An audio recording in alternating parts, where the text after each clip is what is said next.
안녕하세요. 부티비의 브라더 앤디입니다. 안녕하세요. 부티비 머리입니다. 오늘은 복비에 대한 얘기를 하는 것 같은데. 네, 맞습니다.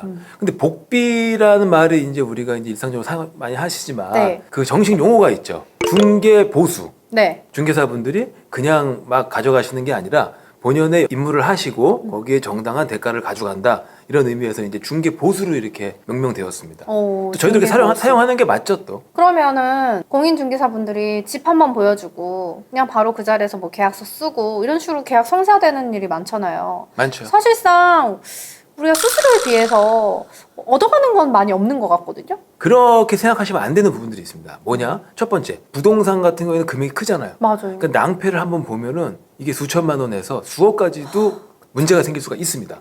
예를 들어 내가 어떤 아파트를 사고 싶어. 근데 그 아파트가 거기 주인이 계속 바뀌면서 그런 역사들이 있죠. 네. 그런 히스토리를 공인중개사분들은 좀 아신단 말입니다. 그래서 갑작스럽게 물건이 최근에 이상하게 바뀌었는데 좀 특이한 매매잖아요. 네. 일반적으로 보통 좀 들고 있지 몇 년이라도. 그런 경우에는 이 사람이 왜 저걸 내놨나 이런 것까지도 공인중개사분들은 어느 정도는 파악을 하시더라고. 맞아요. 저번에 우리 부동산 사기할 때 등기부등본 믿고 했는데 문제된 경우 있으잖아요. 맞아요. 바로 그런 것들을 예방할 수 있어요. 뭔가 이상하다, 저 소유주가. 그러면 잘 이렇게 거래를 밀질 않아. 아, 기존에 아니까. 네. 아, 그렇죠. 위험 부담은 또 안 그렇죠. 하시더라고요. 그분들도 왜냐하면 그분들도 거기서 쭉 비즈니스 맞아. 해 오셨고 나름대로 문제되면 안 명성이 되니까. 있는데 누구 때문에 잘못되면 그 자기 책임감을 느끼잖아요. 그쵸. 그리고 또 한 가지. 내가 예를 들어 잠실의 아파트를 사고 싶어. 그러면 잠실의 아파트가 뭐 수만 채가 있는데 그쵸. 그 중에 어느 집이 나와 있고 어느 집은 몇 층이고 어느 집은 어떻게 돼서 막 그걸 어떻게 내가 알아. 맞아. 그리고 내가 그 집을 보고 싶을 때 그 집주인 전화해서 아 내가 그 집을 살려고 그러는데 가서 보겠습니다. 그럼 집주인이 오세요. 이러겠어요? 너 누구냐 그러지. 아, 그러네. 너 누구냐? 근데 공인중개사분한테 얘기 말씀을 드리면 아이고 스케줄링을 하루에 5개도 잡아주셔. 시간별로 짝짝짝 전화 다 해주시고. 그러니까 집주인도 공인중개사분을 믿고 집이 벼 있어도 키번호까지 다 알려줘서 이렇게 좀 하고 하잖아요. 네. 그러한 중간에 어떤 믿음의 역할, 그런 다리의 역할을 해주시는 거죠. 그쵸. 또 그분들이 하나 또 중요한 역할을 해주시는 게 당사자 간에 어떤 계약을 했어. 근데 예를 들어 이분이 뭐 필체를 다르게 하거나 해가지고 내가 한 계약이 아니다 라고 발뺌할 수 있잖아. 네. 그랬을 때 증인이 누가 있어? 없잖아요. 당사자 말고 증인이 없잖아요. 요게 형사나 민사로 갔을 때 증인이 필요한 경우가 있어요. 특히 민사는 증인이 좀 필요합니다. 네. 증인의 역할이 커요. 3장을 만들잖아요, 계약서를. 그래서 네. 만약에 둘이 분쟁이 있으면은 공인중개사분이 나도 이걸 갖고 있는데 이 둘이 계약한 거 맞다.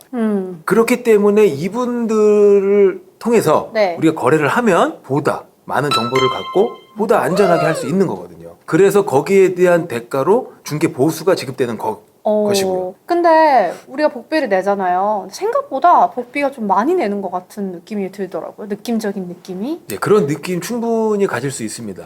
요즘에는 아파트 값이, 주택 값이 굉장히 상승한 상태예요. 맞아요. 비싸죠. 맞습니다. 그러다 보니까 그 중개 보수는 체감할 때 맞아요. 크죠. 엄청 커요. 크죠. 예를 들어서 강남에 13억짜리 아파트 30평대를 구매를 하면 보통 중개 보수로 한 1,200에서 한 1,300만 원 정도가 나갈 것 같아요. 그리고 중고차는 그렇죠. 그렇죠. 제가 대략으로 생각한 거예요. 대략으로 한 건데 그럼 기본적으로 딱 정해져 있는 딱 퍼센트가 있는 거예요? 있죠. 내가 거래하는 금액에 비례해서 구간마다 있는 요율이 있는데 그 요율이 최대치라는 거예요. 그거는 벗어나면 안 된다. 그러니까 그 밑으로 알아서 당사자끼리 복비도 계약이잖아요. 네. 계약을 해라. 그러면 우리는 달라는 대로 줄 수밖에 없는 거예요? 좀 깎을 수 있는 팁 같은 거 없을까요? 팁은 있는데 오. 요 방법이 제가 봤을 때 제일 무난한 것 같아요. 저도 시도를 해봤거든요. 네. 시도를 해봤는데 요게 뭐냐면 계약 하기 전에 집을 보고 나올 때는 남자 혼자 가도 돼요. 그 다음에 뭔가 마음에 드는 집이 생겼어. 그럼 전화를 해야 되는 거예요.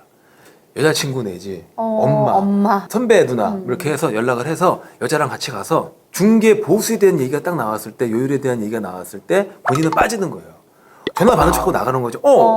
어떻게 전화했냐 하고 그냥 나가면서 같이 동행한 여성분이 해결을 하는 거예요. 그러면 부드럽잖아 분위기도. 이제 해석이 돼가지고 깎고 이제 한참 있다가 신호가 들어오면은 들어가면 되는 거예요. 근데 정말 깎을 수 있어요? 저는 한 번도 깎아본 적이 없는데. 깎을 수 있습니다. 아, 남자는 안 했는데 여자는 깎습니다.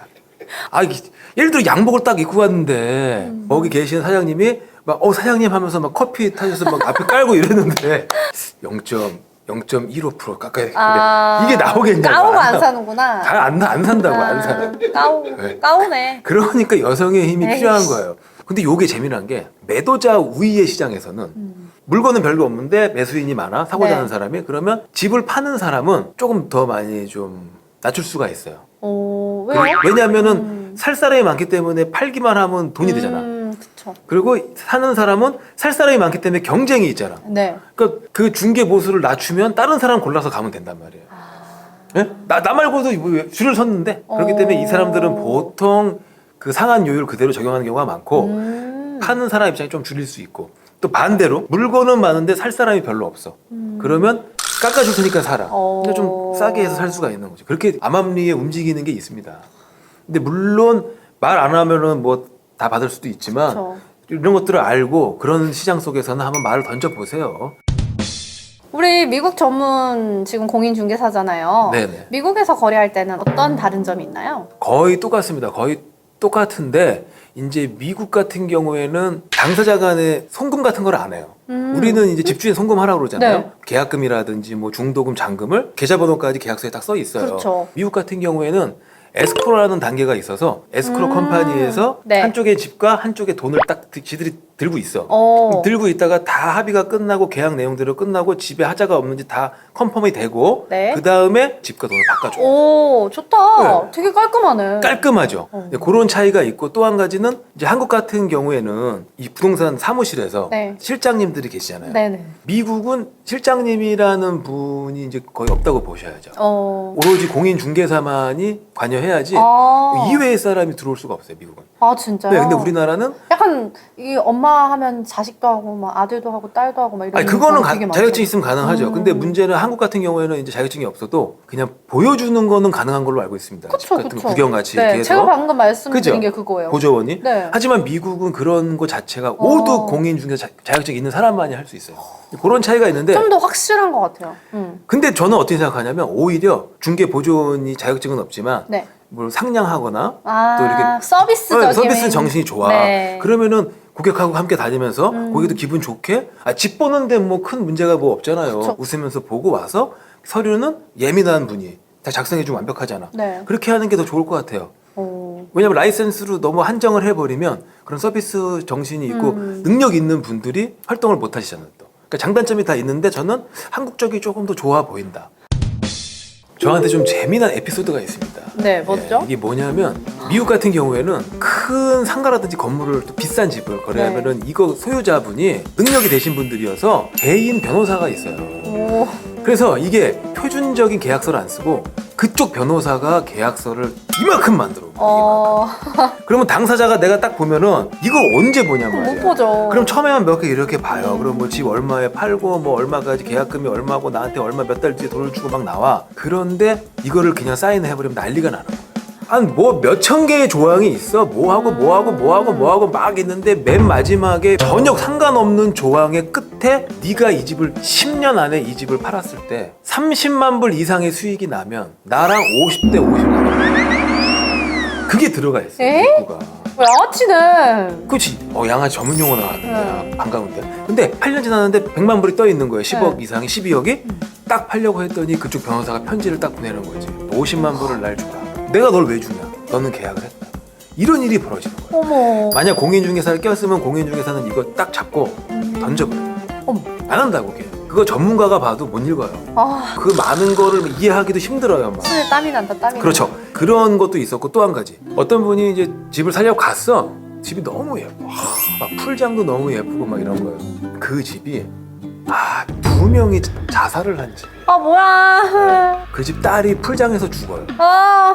근데 그 뒤로 6개월 뒤에 그 어머니가 이제 스스로의 나쁜 선택을 하신 거예요.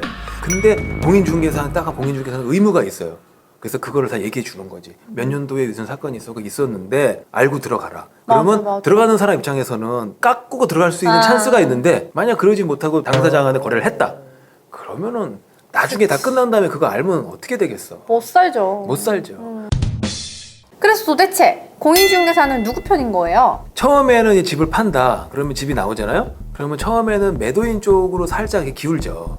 그 집을 받아야 되니까. 그쵸. 받으면서 기울다가 점점 매수인이 특정이 되고 그 이후에는 매수인 쪽으로 살짝 이렇게 되는 거죠. 왜냐? 매수인이 이제 그 집의 주인이 될 거 아닙니까? 그렇죠. 그럼 이 사람을 이제 친해져야 이 사람이 뭐 전세, 월세 줄 때 나한테 올 거 아니에요. 이리저리 그렇죠. 왔다 갔다. 그렇죠. 그러니까 또 여기 매도인분도 처음에 이렇게 친했다가 아 내가 자주 놀러 올게요 막 하다가 이분이 이사 가시잖아. 네. 여기 놀러 왜 오시겠냐고.